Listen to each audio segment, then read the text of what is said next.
எதை மறந்தாலும் அருணாச்சலனை மறவாதே மனமே.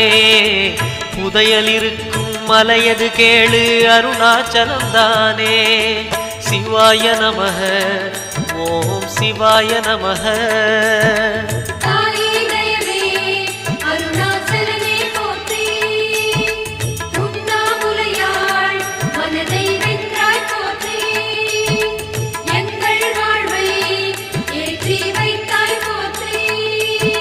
சிவாய நமக ஓம் சிவாய நமக.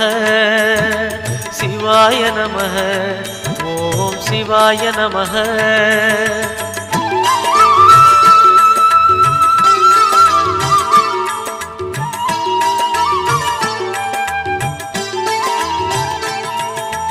அணுவுமாகி அண்டமுமான கடவுள் யார் மனமே. மலையாயிரங்க